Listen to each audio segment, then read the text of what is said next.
Well, hey there. It's time to stand up and get going.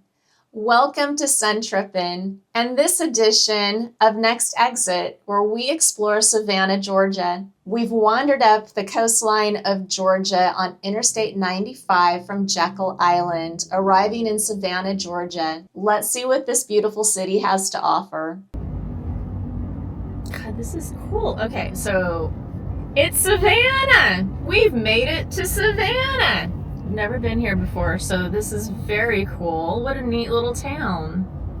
So we have a puppy dog walking tour that we're going to do, starting with a puppy dog cafe.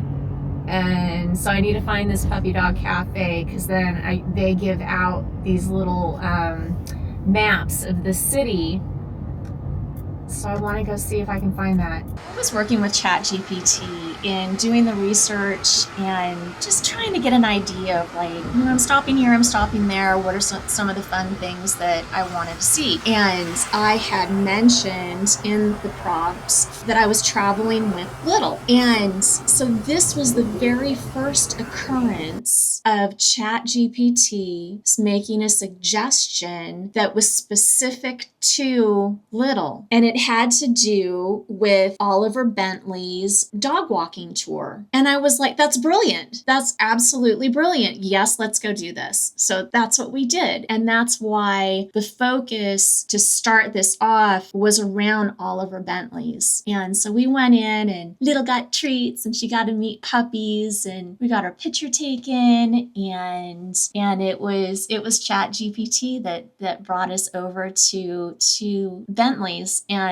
it was absolutely delightful. And we got our little map and off we went. So there's a bunch of these little squares around the downtown area of Savannah. And this square in particular that we're starting off with is known as Columbia Square. And this house is the Davenport House, and it sits on the north side of Columbia Square. And it's one of the handsomest examples of Georgian architecture in the South. This finely proportioned dwelling, completed in 1820s, was designed and built by Isaiah Davenport. He lived from 1784 to 1827. In 1956, the Davenport House was restored by Historic Savannah Foundation. It is open to the public at certain times of the year now.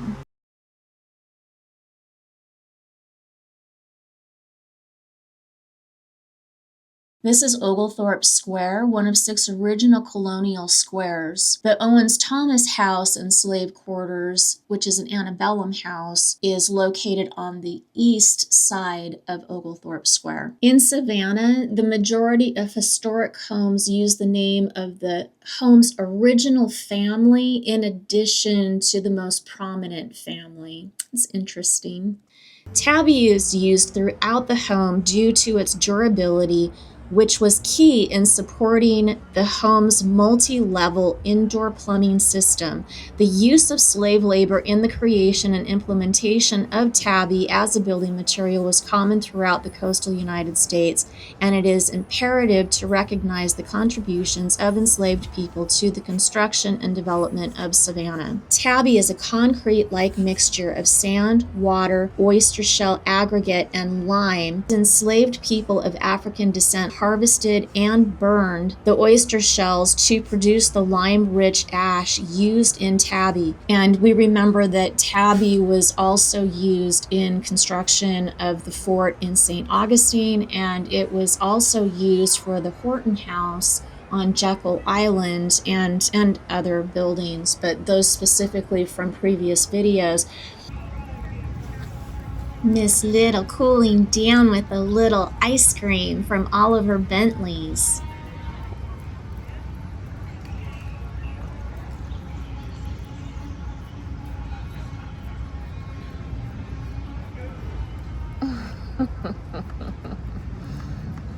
This is the gravesite of Tomochichi. However, this obelisk in the middle of the square has nothing to do with Tomochichi. Tomochichi was a chief or Maiko of the Yamakura. James Oglethorpe called him a friend of the colony. He and Oglethorpe negotiated a treaty in 1733, pursuant to which Georgia was settled. Tomochichi died October 1739, and at his request was brought to Savannah to rest in the city he helped establish. He was buried here with British military honors. About 140 years later, in 1882, a bunch of yahoos decided that they wanted to put this obelisk up in honor of William Washington Gordon, who died in 1842. He was the founder of Central of Georgia Railway. To build it, they removed the remaining stones that marked Tomochichi's burial site. Well, that ticked off a lot of people. And in 1890, after a public outcry about the disrespect, a smaller granite boulder with a bronze plaque was placed near the corner of Wright Square to once again honor Tomochichi. It's smaller, off to the side, but historically accurate. I think this obelisk, which is more associated with Tomochichi, probably just needs to be renamed, and they need to do a separate dedication in another square, giving both of them the space that they deserve. That would be fixing it. And then there's Mary Musgrove. Look that one up, because she should actually have a statue in one of these squares as well. I can rant about that one. Here's some revolutionary inspiration. Tyrants fall in every foe, liberties in every blow. This actually comes from the Scottish poet Robert Burns in his song Scots Wha Hae, 1793. It's written as a rousing call to freedom, imagined as being spoken by the Scottish hero Robert the Bruce before the Battle of Bannockburn, 1314. Seems we need to dust this inspiration off a little bit today. Freedom is earned through struggle, and every act of defiance against oppression helps topple tyranny. It's both a battle cry and a moral statement. Courage in action equals liberty in motion.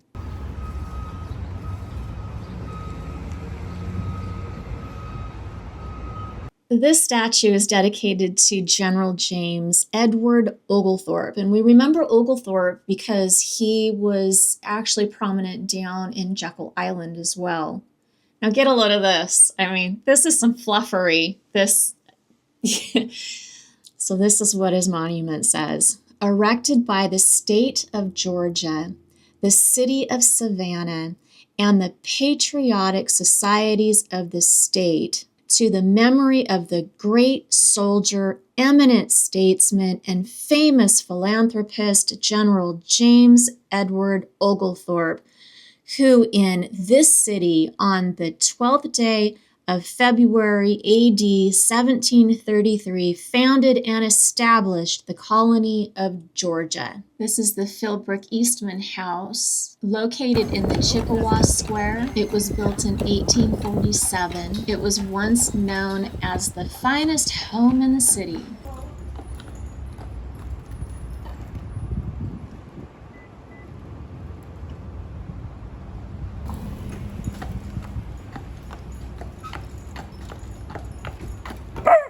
Leave it. Leave it. Good girl. That's a very good girl.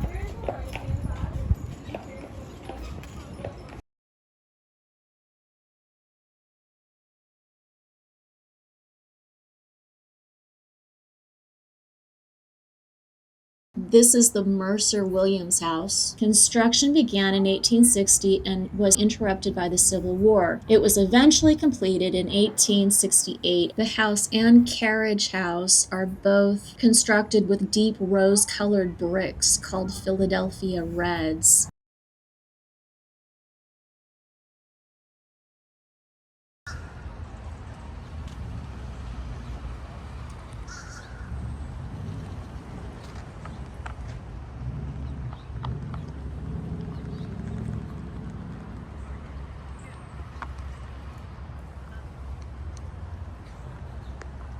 This is the Armstrong-Kiesler Mansion. This is a nationally significant example of Italian Renaissance Revival architectural style, located directly across from Forsyth Park on the corner of Gaston Street and Bull Street. It was built between 1917 and 1919 for the home of Savannah magnate George Ferguson Armstrong. The 10-bedroom home has nearly 2,600 square feet of living area. The front and rear grounds are enclosed with 200 feet of ornate iron fencing that matches the style of Buckingham. Forsyth Park is an amazing 30-acre park named for George's 33rd governor and is home to the city's most famous fountain. The fountain was installed in 1858 and modeled after the fountains at the Place de la Concorde in Paris. You'll find the fountain at the northern edge of the park. Little and I had a good time wandering around here. It was just beautiful that day.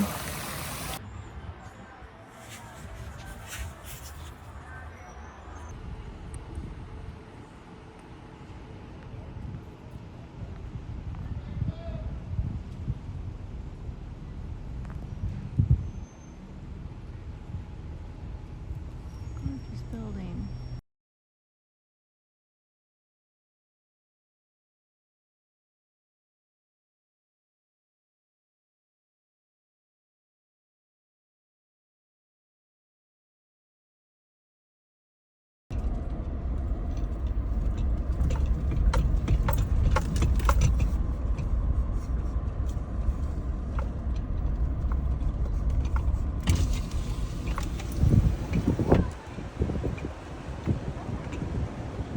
These very bumpy cobbled stones take us down to Savannah's famous River Street and Promenade. It runs along the southern edge of the Savannah River for about 2 miles. Today, River Street's buildings, constructed in the early 1800s, consist largely of restaurants, cafes, and craft shops, and is one of the city's major tourist attractions. You'll find several river boats are berthed beside River Street, including the Bell's Ferry, the PS Georgia Queen, and the PS Savannah River Queen. Little and I wandered around this promenade for hours. It was great.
This statue is of Florence Margaret Martis, also known as the Waving Girl, in her early days. She took it upon herself to be the unofficial greeter of all ships entering and leaving the port of Savannah, Georgia, between 1887 and 1931. From her rustic home on Elba Island, a tiny piece of land in the Savannah River near the Atlantic Ocean, Martis waved a handkerchief by day and a lantern by night. According to legend, not a ship was missed in her 44 years on watch. A statue of Martis by the sculptor Felix D. Weldon was erected in Morrell Park on Savannah's historic riverfront in 1972.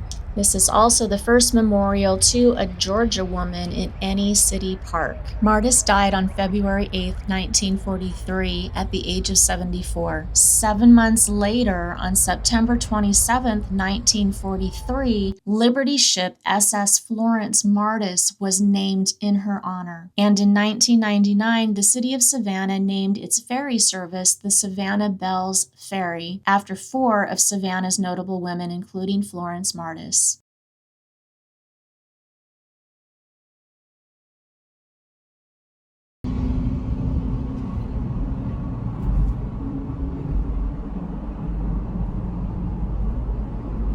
Thank you for joining us today in this edition of Next Exit. Join us next time as we continue our adventures up the eastern coast of the United States as we head towards Charleston, South Carolina.